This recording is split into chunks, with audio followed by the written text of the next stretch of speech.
मैं Mohammad अतीक़ुर्रहमान supreme court का senior lawyer हूँ।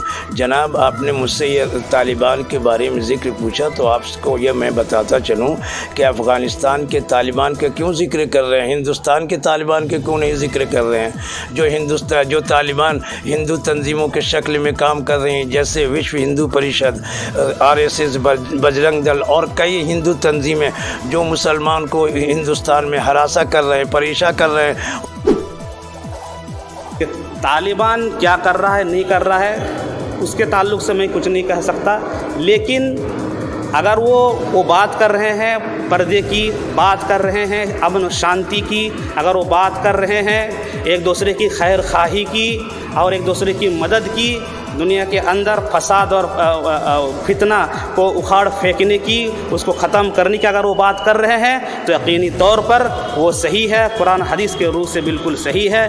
क्योंकि सिर्फ मामला तालिबान का नहीं है, मामला किसी ख़ास मुल्क का नहीं है, किसी ख़ास तंजीम का नहीं है। यहाँ पर मामला जो है इस्लाम का है, किताब का है, कुरान का है, वो हदीस का है। जिस मज़हब को हम मानते हैं, जिस इस्लाम को हम मानते हैं, उस मज़हब में क्या कहा गया है, उस मज़हब को हम फॉलो करने वाले हैं। तालिबान क्या कह रहा है, पाकिस्तान क्या कह रहा है, फला क्या कर रहा है। न्यूज़वुड, खबर भरोसे की।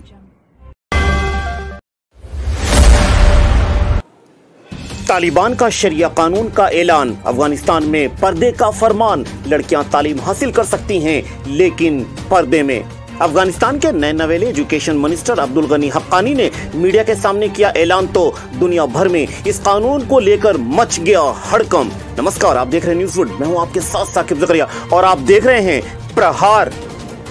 अब इसे तालिबान सरकार का दकियानूसी फरमान कहें या फिर इस्लाम का शरिया कानून, जिसे लेकर हर किसी की है अलग अलग राय।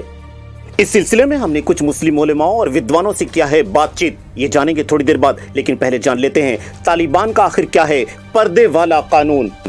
दरअसल इस संबंध में हक्कानी का कहना है कि यूनिवर्सिटी में लड़कियों को तालिबान की ओर से लागू इस्लामी ड्रेस कोड का पालन करना होगा। अबाया के साथ नकाब पहनना लड़कियों के लिए कर दिया गया है कंपलसरी। लड़कियों को साथ पढ़ने की नहीं होगी इजाजत, जिसको लेकर पश्चिमी देशों की नजरें एक बार फिर तालिबान पर तन गई हैं। अफगानी तालिबान अशरफ गनी सरकार की सत्ता पर जब से हुआ है काबिज, पूरी दुनिया की नजरें अफगानिस्तान पर टिकी हुई हैं। पर्दे के बारे में उलेमाओं की क्या है राय? मेरा नाम मुखलिसुर रहमान नदवी है।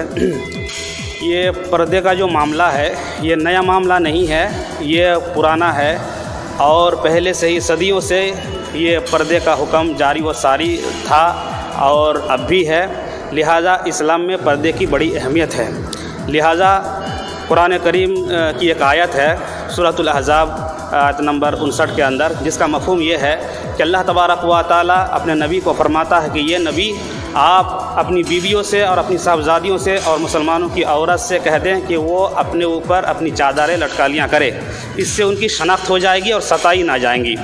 तो ये कुरान का हुक्म है और ये पर्दा तो हर मज़हब में है, सिर्फ इस्लाम के अंदर नहीं है। आप देहातों में चले जाएं, हरियाणा की तरफ चले जाएं, राजस्थान में, यूपी में और देहातों में, वहाँ हिंदू औरतें जो होती है वो भी पर्दा करती है, घूंघट जो वो करती है, बना के जो है रहती है।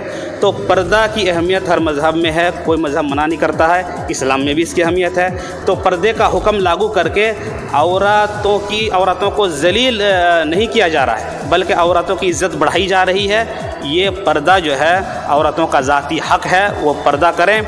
और जो पर्दा के ताल्लुक़ से आजकल जो मीडिया वाले गलत फहमियाँ पैदा कर रहे हैं और प्रोपेगेंडा कर रहे हैं कि पर्दे की वजह से जो है औरतें कैद हो जाती है और पर्दे के ज़रिए से औरतों पर जुल्म होता है, ये बिल्कुल गलत है।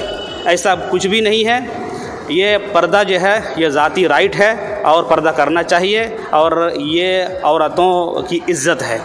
तो पर्दे का ताल्लुक़ ये है कि इस्लामी ममलिकत में पर्दा का तस्वुर है, इस्लाम में पर्दे का तस्वुर है, हर मज़हब पर्दा का तस्वुर है और एक इज़्ज़तदार औरत को पर्दा करना चाहिए और ये अच्छी बात है। और जो पर्दे के ताल्लुक़ से गलतफ़हमी पैदा की जा रही है, ये मीडिया वालों का देन है, ऐसा नहीं है। और स्कूल कॉलेजों में जो लड़कियां जाती हैं तो वो पढ़ाई करे, पढ़ाई से मना नहीं है, एजुकेशन से मना नहीं है, पर्दे के साथ जाए और तालीम हासिल करे, स्कूलों में जाए, कॉलेजों में जाए, लेकिन पर्दे के साथ कोई रोक नहीं रहा है। लेकिन पर्दे के साथ जो है वो अपना जो लक्ष्य है, अपना जो टारगेट है वो हासिल करे, कोई ममानियत नहीं है। तो इस्लाम जो है पढ़ाई से या तरक्की से नहीं रोकता है, लेकिन पर्दे के साथ हर एक का एक कानून होता है, एक तरीका होता है, एक तहजीब होती है, कल्चर होता है। उसी कल्चर के साथ अंदर रह कर के वो अपना काम जारी रखे। तरह तरह की मुसीबतों में घेर रहे हैं, मार रहे हैं, पीट रहे हैं, उनके दौलत उनकी जायदाद को लूट रहे हैं, मार रहे हैं, मॉब लिंचिंग कर रहे हैं। इसके बावजूद भी हिंदुस्तान की सरकार इस पर जाग नहीं रही है। अगर हिंदुस्तान के तमाम ये अरबाब हिंदुस्तान और हिंदुस्तान की सरकार अगर इन बातों को खामोश रही तो एक ऐसा वक्त आएगा कि इस हिंदुस्तान में एक ही तालिब नहीं, हज़ारों तालिबान हिंदू तंजीमों के शक्ल में पैदा होंगे और उस वक्त भारत सरकार के लिए एक बहुत बड़ा मसला होगा जिसे बचाना बड़ी मुश्किल होगा। तालिबान का ये दकियानूसी सोच तो मुल्क को पीछे ले जाने वाला फैसला है। नहीं सर, देखिए ये पीछे ले जाने वाली बात नहीं है, बल्कि ये तो समाज के अंदर सुधार लाने वाली बात है।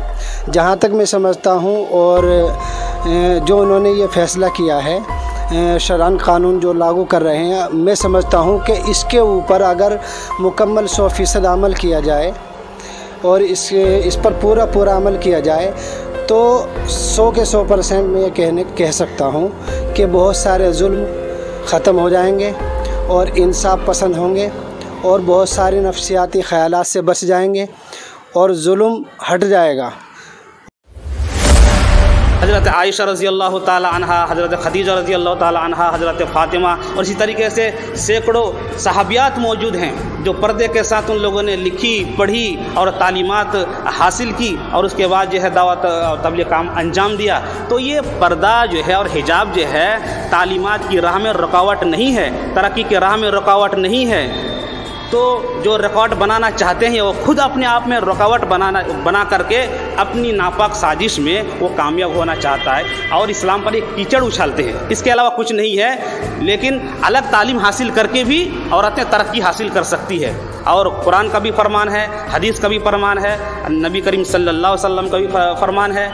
जिस तरीके से उनकी कदर कीमत घरों में है, उनकी कदर कीमत बाहर भी है। वो लेक्चर भी दे सकती हैं, दूसरों को बता भी सकती है, मसला मसाइल की बात भी बता सकती है। ये सारी चीज़ें। और आप जो कह रहे हैं कि चाँद में जो चली जाती है, तो चाँद में जाना कोई बड़ी बात नहीं है। औरतें भी जाएं, लड़कियां भी जाएं, लेकिन ऐसा तो कहीं नहीं, किसी किताब के अंदर नहीं लिखा हुआ है कि आप चाँद में अगर जाएंगी या आप तरक्की करेगी तो आपको बेपर्दा होना पड़ेगा, आपको दुपट्टा उतारना पड़ेगा, बेपर्दे के साथ आपको चलना पड़ेगा। किसी किताब में, किसी मज़हब की किताब में ये चीज़ नहीं है।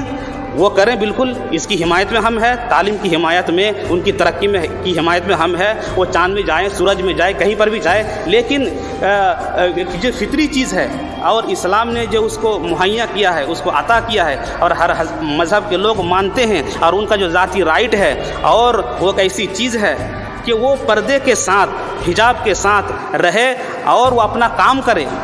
इसके अंदर कोई रुकावट नहीं है, कोई ममानियत नहीं है। लाठी डंडे बंदूक की नोक पर ये कानून को मनवाना कितना सही है आपके नज़रिए से? लाठी डंडे, देखिए इस्लाम में ला इकराह फिद्दीन, इस्लाम के अंदर कोई ज़ोर ज़बरदस्ती नहीं है। इस्लाम का मौक़िफ़ ये है। लेकिन इस्लाम की जो तालीमात है, हमारे नबी की जो तरबियत है और हमारी नबी की जो बातें हैं, हम दूसरों तक पहुंचा सकते हैं और कह सकते हैं, लाठी डंडे के ज़ोर से नहीं, वाज़ और नसीहत के ज़रिए से। और हमारी जो तालीम है, उस तालीम के रोशनी में और उनके हुकूक़ के रोशनी में हम उनको बताएंगे कि तुम्हारा मर्तबा ये है, तुम्हारा मकाम ये है और किताब ये कहती है, हमारा मज़हब ये कहता है, हमारा ईश्वर, हमारा अल्लाह और जो तमाम लोगों का जो अल्लाह है और रब है, वो उसका फरमान ये है, उसके मुताबिक आपको चलना है। ये इस्लाम के ख़िलाफ़ है कि बंदूक और जो डंडे की ज़ोर पर किसी को मनवाया जाए या किसी को इस्लाम में दाखिल किया जाए, ऐसा हरगिज़ नहीं है। या पर्दा करवाया जाए, नहीं, हम बता देंगे उन्हें और उनको समझा देंगे, अल्लाह की तालीमात को, अल्लाह के पैगाम को हम पहुंचा देंगे। उस बुनियाद पर वो अमल करेंगी, वो औरतें अमल करेंगी। और ऐसा कोई भी औरत नहीं है कि मजबूरी के तहत और उसको जबरन जो पर्दा करवाया जा रहा है या किसी अमल पर फोर्स करके वो अमल करवाया जा रहा है, ऐसा नहीं है। बल्कि हम जब समझाते हैं और तालीम को पहुँचाते हैं, कुरान का पैगाम पहुँचाते हैं, अल्लाह का पैगाम पहुँचाते हैं और हकीकत जब हम बताते हैं, तो फिर वो खुद ब खुद इम्प्रेस हो करके, खुद ब खुद मुतासिर हो करके उस पर अमल करती है। तो वो अपनी खुशी से अब वो बात समझ में आ जाती है, खुशी से अमल कर लेती है। और अमल कर लेती है, किस पर आदमी अमल करता है, जब उसको बात समझ में आती है और उसको हक लगता है कि यही हमारे लिए कामयाबी और कामरानी का राज है और यही हमारे लिए बेहतरी है, तो फिर आदमी अमल करने लगता है। इसी तरीके पर जो हमने समझा दिया, बतला दिया, उसूल बतला दिए, उनको पता चल गया कि हमारी शरीयत ये है और हमारी फितरी चीज़ ये है, तो अमल कर रही है, वो हिजाब के साथ जा रही है, आ रही है, निकल रही है, उनका अपना ज़ाती राइट और हक है।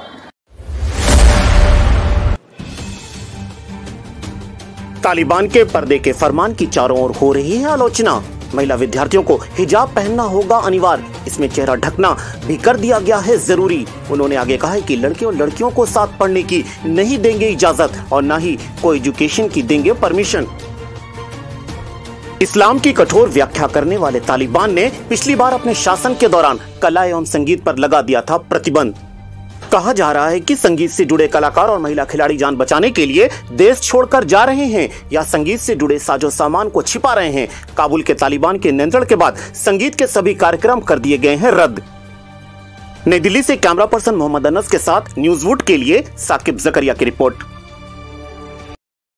नमस्कार, अगर अभी तक आपने न्यूज़वुड चैनल को सब्सक्राइब नहीं किया है तो प्लीज बेल आइकन पर क्लिक कर और इस चैनल को सब्सक्राइब करें और देखते रहें न्यूज़वुड, खबर भरोसे की।